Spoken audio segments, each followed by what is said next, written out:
Padre e hijos forenses realizan una autopsia de un cuerpo encontrado en una escena de un brutal crimen, desvelando un oscuro misterio. Eso es lo que nos dice la sinopsis de esta cinta. Con una duración de 1 hora y 26 minutos y disponible en la plataforma de HBO, La Morgue es una película de terror que te mantiene atento con una sensación de suspenso. Buenas noches y bienvenidos a su podcast favorito de terror, Leyendas Candia, en donde hablamos acerca de tus temas favoritos como películas, series o videojuegos que tienen que ver con el género del terror. Y en esta ocasión nos toca hablar de La Morgue, una película que se encuentra disponible en HBO. La confundí yo con la del cadáver, pero es otra, ¿no? Ajá, esa es otra. Todo comienza cuando a una morgue que atienden nuestros protagonistas, padre e hijo, llega un cadáver que fue encontrado en una escena del crimen, donde no hubo sobrevivientes. El sheriff del pueblo le pide por favor al dueño de la morgue que le realice la autopsia con urgencia, para saber la causa de su muerte, ya que la policía no tiene idea de qué ocasionó las muertes del crimen anterior y sospechan que la respuesta tal vez podría estar en la causa de la muerte del cadáver que encontraron en la escena del crimen. Es un cadáver de una joven, creo que decían aproximadamente 30 años, Ajá. de una mujer joven que encontraron medio enterrada en la escena del crimen anterior. Era, me parece que una casa o una escuela.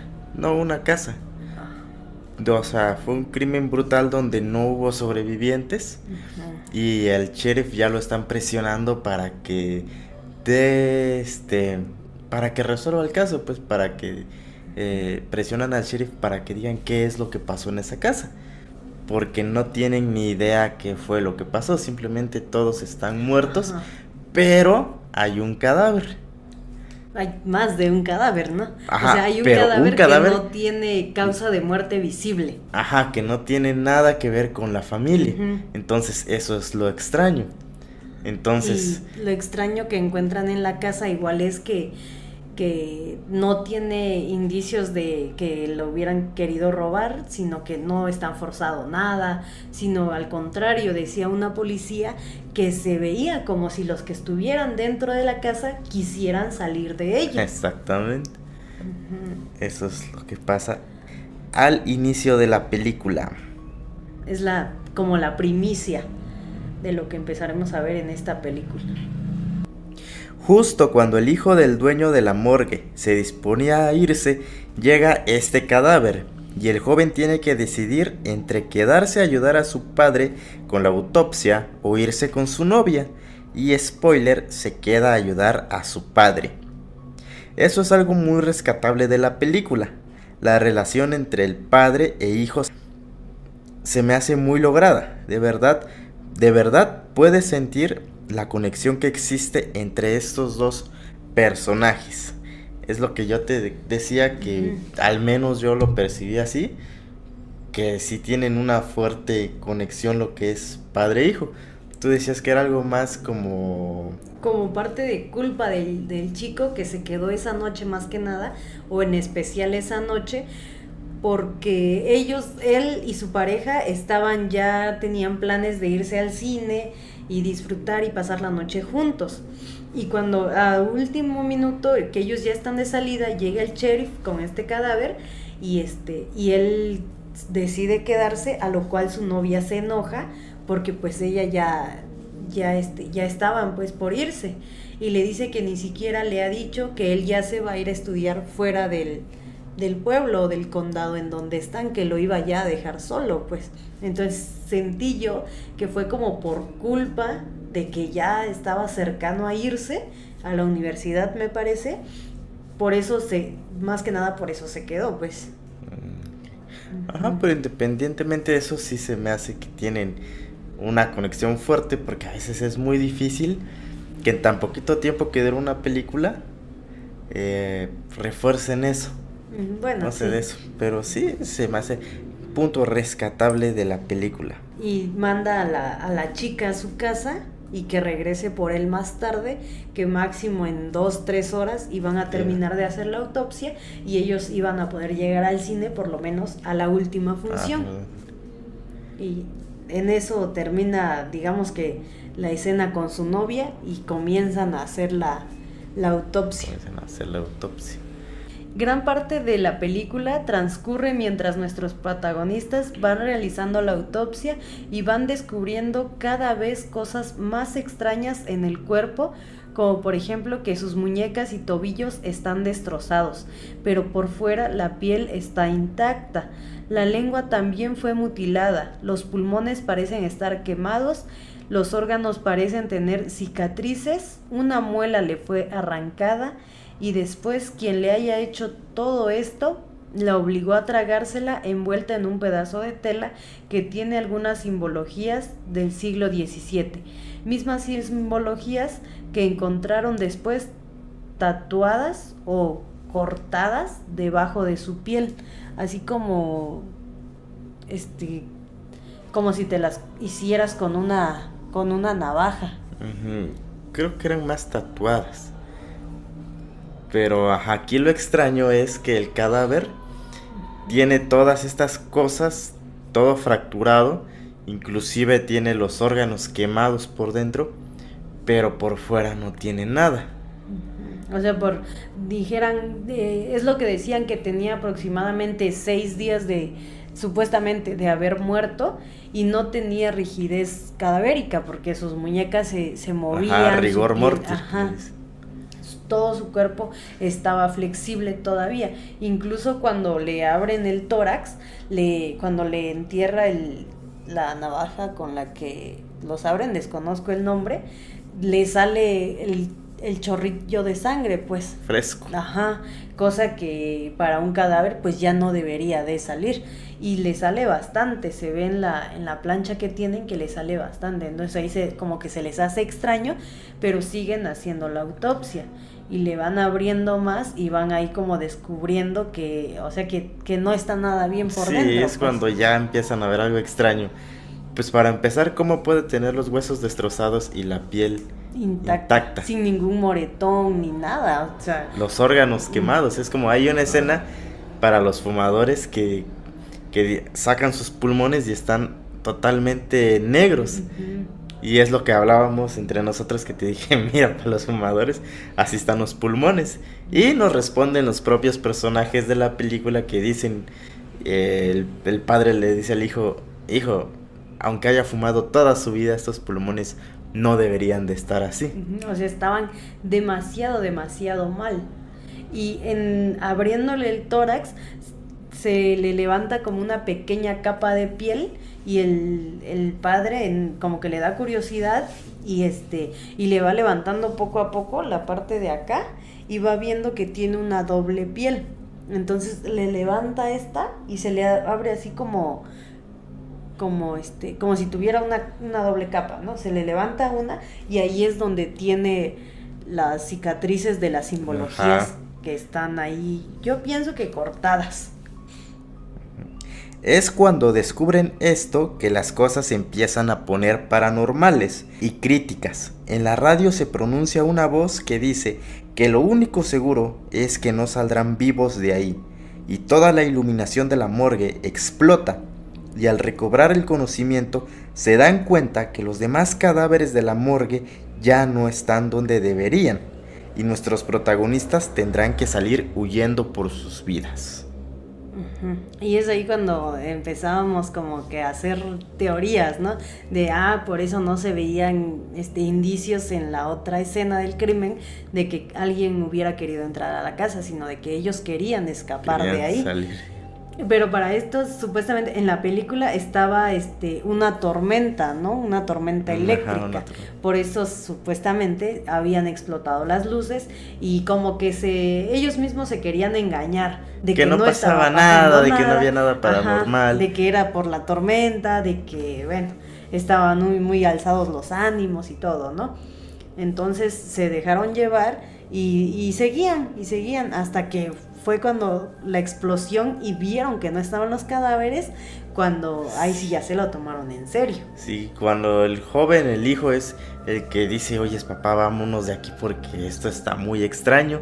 Cuando, antes de que exploten las luces del quirófano o las luces de la morgue, se oye esto en la radio. Lo único seguro es que no van a salir vivos de aquí. Es cuando dice, papá, esto ya es inaceptable, ya es obvio que algo está pasando, algo paranormal está pasando y de pronto las luces estallan, todo, y al recobrar el conocimiento, porque como que se desmayan, y con una pequeña linterna, con una linterna ven que los cadáveres ya no están. Inclusive al inicio de la película hay una parte donde le enseñan un cadáver a la novia del muchacho, del hijo, y este tiene un cascabel.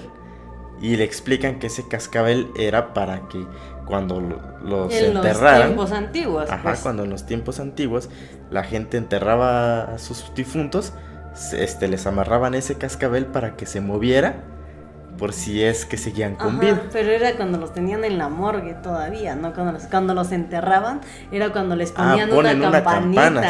Sí, pero ya ese es en la tumba. El que le ponían era un cascabelito en el dedo pulgar del pie, para que si todavía no le hacían la autopsia, se dieran cuenta de que estaba vivo. Ajá, y empiezan a escuchar este cascabel y se acuerdan, había un muerto. Ajá, que le habían puesto el cascabel. Ajá, y es cuando se dan cuenta que madres de los cadáveres ya no están. Y es cuando tienen que salir huyendo por sus vidas, porque los cadáveres empiezan a atacarlos, porque el cadáver en sí, el que llegó a la morgue, no hace nada, simplemente está ahí. Pero las cosas paranormales empiezan a pasar, y después de esa explosión, pues los demás cadáveres empiezan a perseguirlos. Pero las cosas no paran aquí, pues nuestros protagonistas piensan que en el cadáver se encuentra la respuesta para que salgan vivos de la morgue, y entonces es que deciden terminar con la autopsia solo para descubrir algo más extraño. Y es cuando empiezan a volver a examinar el cuerpo, vuelven a ver la tela, porque la tela en la que le habían enredado la muela, y que le hicieron que se la tragara, ¿ves? La sacan y la examinan en el microscopio, y ahí le ven las letras y todo. Entonces es cuando coinciden esas letras junto con las que tiene ella grabada en la piel. Y ya con todo esto que está pasando, había un órgano que no le habían examinado, que era el cerebro. Y cuando lo ponen en el microscopio, se dan cuenta de que está vivo, de que el cuerpo sigue con vida. Y el padre se da cuenta de que pues ese cadáver sintió todo lo que le hicieron, pues que lo abrieron, que le sacaron los pulmones, o sea, todo lo que le estaban haciendo. Tortura. Más tortura de la que ya la habían torturado. Ajá, y es aquí cuando descubren lo que los simbolismos tienen que ver con brujería. Y que supuestamente a ella le habían hecho una brujería, pero hace años, pues siglos antes. Entonces, a la conclusión a la que llega el señor es a que a ella le hicieron brujería, pero en lugar de que le hiciera efecto, de que le hicieran daño, la convirtieron en una bruja, ¿no? Exactamente. Por eso es que digamos que estaba muerta, pero no muerta, porque su cuerpo estaba inmóvil, pero seguía con vida, o sea, su cerebro seguía con vida. Entonces todo lo que a ella le hicieran, lo sentía, cómo la abrieron, todo lo sentía, cómo la examinaron. Entonces ya llegando a este momento es cuando el padre decide, y viendo todo el peligro en el que está, porque él ya había sido atacado por algo que lo había jalado, no se vio qué era, pero lo jaló y lo golpeó. Entonces ya viendo cierto grado de peligro, pues decide hacer un tipo pacto con el cadáver y hacer que a él se le pasara toda la tortura y todo el dolor que había pasado este cuerpo, para poder él en su idea librar a su hijo de esta maldición, ¿no? De esta brujería. y entonces es cuando se le empiezan a romper las muñecas, los tobillos, y empieza a tener un moretón por acá, no sé si lo recuerdas. Prácticamente en el todo abdomen. lo que le hicieron al cadáver, Tanto como ellos, como los pasados, le empieza a pasar al papá, al dueño de la morgue. Al dueño de la morgue.